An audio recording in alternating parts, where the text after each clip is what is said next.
Alright guys, so today we will be talking about the recent community transmission for the first batch of clone skins update.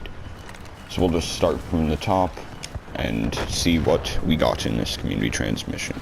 First thing, clone troop appearances, obviously, that's what this entire update is about. We're getting the 41st Elite Corps, which is honestly a pretty good skin if you ask me. It's the clones we see on Kashyyyk in Revenge of the Sith, which is a pretty cool skin, honestly. I really do like this skin. We're also getting the 327th, which are the skins under Ayla Secura's command, which I also think are good skins, but sadly that's all we're getting. We're only getting 2 clone skins. They come for the 3 classes of Specialist, Heavy, and Assault. You can buy a singular one for 20,000, or you can buy all 3 for 40,000. But you can only buy the 40,000 thing for 1 skin. So you can buy Heavy, Specialist, and Assault, all for 1 skin. But you can, for 40,000, or you can buy them each separately for 60, which is good. It's cheaper than what it would have been. They will also be 500 crystals per skin.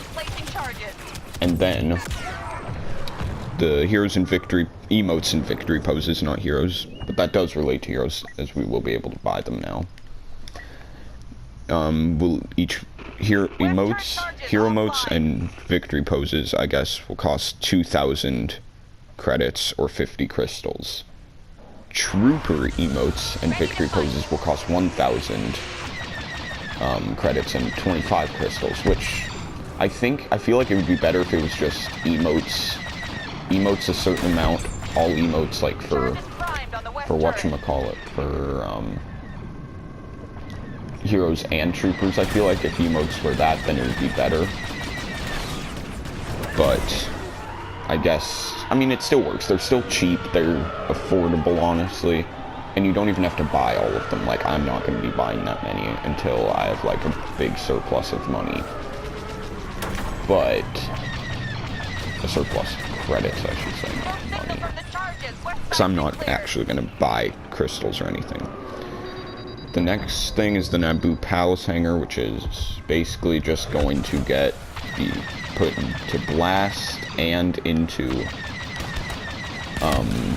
Arcade. So it won't be being put in Strike, which I think is kind of bad, but it's such a small map where I think it's actually good that it hasn't been put in Strike.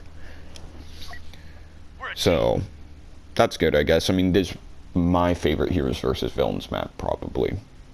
I also really like Bespin, actually, but I'd say it's probably still my favorite. Also, Ewok Hunt is going permanent, as it's basically been permanent the last, like, 2 months or so. I'd say 3 months since it first came out, which I think is good, but still, we basically already knew that it was going to go permanent, so this isn't really much news.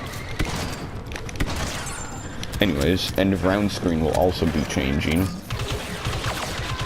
which I think is very good, since the end of round screen is just so blank right now that I think we really do need an update with it. It will be now doing a breakdown of score, eliminations, assists, deaths, your longest kill streak, overall placement on the scoreboard, combat placement, your objective score placement, it's basically how much you played the objective.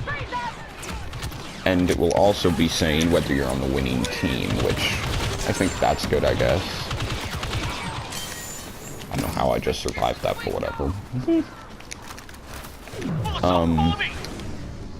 We will also be having a prequel era map selection now, which it's actually not as good as it sounds, because it's not only prequel maps. It's basically just you select the prequel era map selection thing. You go into a prequel map, but then it just does the rotation like normal. So if you're on a prequel map that has, say, so if you're on, say, Naboo, and supposedly, I don't know the map rotation that well, so supposedly Hoth is next. It will normally go to Hoth. It won't just, like, change that and go to some other prequel era map. It'll just go to the closest map that's normally in the rotation for Galactic Assault. Hero prices, they have announced, they said it would be less than 50,000, and it's actually better. They said it would be below 50,000. We all assumed that would be 40,000 credits. It's actually 35,000, which is pretty good for newer players. That means all 4 heroes, once they've come out, will be 140,000 credits, which, I mean, that's good, I guess. That's pretty cheap, I'd say.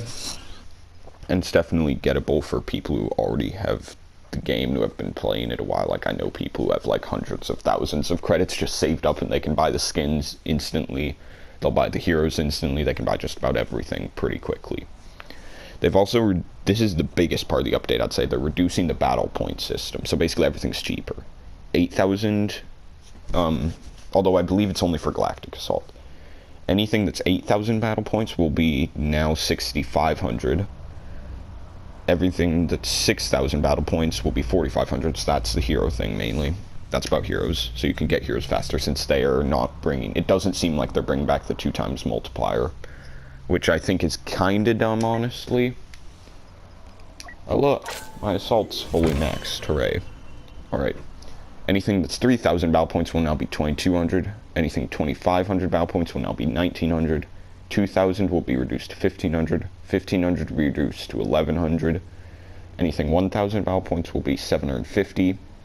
800 battle points, 600. 600 will now be 450. 400 now 300. And 200, which are like speeders, will be 150.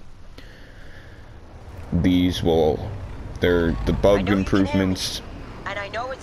Extraction, Jabba's Palace will have some changes. Death Star 2, these are just like fixing glitches, it seems. On Bespin, basically stops players being able to jump into a building as Boba Fett, which I haven't seen as a glitch, but I mean, hey, good glitch fix, I guess. But there haven't actually been any like balance changes, it seems. Bug fixes and improvements, that's all that's here. We'll also have a roadmap update coming soon, apparently, which is good, I guess. I hope that if we're lucky, the roadmap will be specific, like, month to month about when we're getting Anakin, Dooku, Grievous, and Obi-Wan. I think if we're lucky, we'll be getting Obi-Wan, Grievous early October, mid-October. And then we'll be getting Anakin, Dooku, like, December, early January. Since that is winter, but you know what, that's like the best case scenario. We'll also be getting, I'm betting, the 212th with Obi-Wan and the 501st with Anakin, which I think is kind of bad since the 501st is like probably the most wanted skin, but it sadly is it's like kind of linked to Anakin, so they're probably going to put it in with him, which I think is good. They're just bringing Anakin in so late that it's going to be one of the last skins. I think the worst case scenario is getting Obi-Wan Grievous late November, and then Anakin Dooku probably early March, late February, which would result in the game being killed. Like, there's no way the game is going to be revived at that time. Because I think we have to, I think if we get Obi-Wan Grievous in November, I think there's still hope if we get Anakin Dooku. I think there's still hope if we get Anakin Dooku, like, January or maybe February. That's being optimistic, though. And I think realistically, though, I think we're gonna get, realistically, we're probably gonna get Anakin Dooku early February, late, or to early March, and then I think we'll be getting Obi-Wan Grievous, I'd say about late October to early November, which I think is okay, honestly. Could be better, though. But that's all this, the main update part that's coming soon will be launching the 29th of August, which is really late considering they said it would be in August, and most of their updates have been pretty early.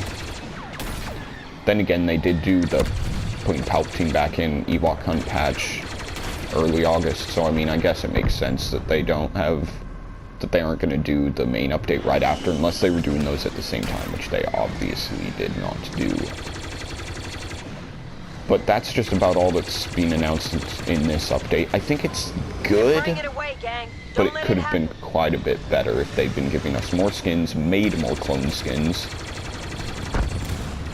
Because honestly, if they made more clone skins, they'd be able to make money way better, since they'd have way more clone skins, which honestly everyone's been wanting for so long that I'm betting some people will actually be willing to pay for them. Some people.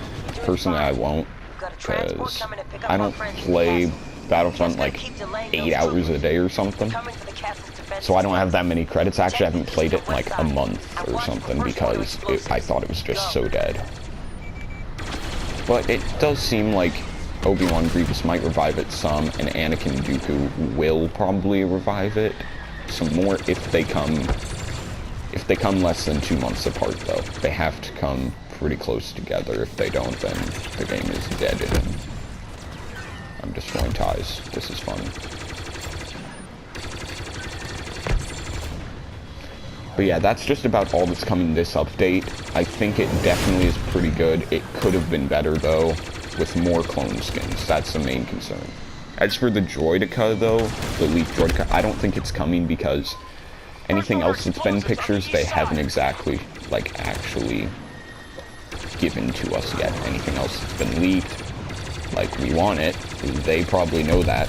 They don't give it to us, unless they're gonna give us Droidekas, like, way after Anakin and Dooku. They might. If we're lucky, we'll get them with Anakin and Dooku, I think. That's only if we're lucky. That's just about the best case scenario, though, if we get them at all. And the thing is, I feel like they would have leaked, ARC Troopers as well or something, or possibly Clone Commandos. Personally, I would rather have Clone Commandos, because they have really cool helmets. Because they have those, like, the blue eye visors, which look really sick. But I mean, hey, it could have been worse at least. At least we are getting clone skins, which, honestly, a lot of people didn't even expect to get them. I mean, we should have gotten them so much sooner. But hey, could have been worse. So anyways, that's just about my take on this entire community transmission. Overall, I'd say it was pretty good. Could have gone a lot worse. Now I'm just gonna shred some TIE fighters because I can. But anyways, I hope you guys enjoyed this. If you did, you should leave a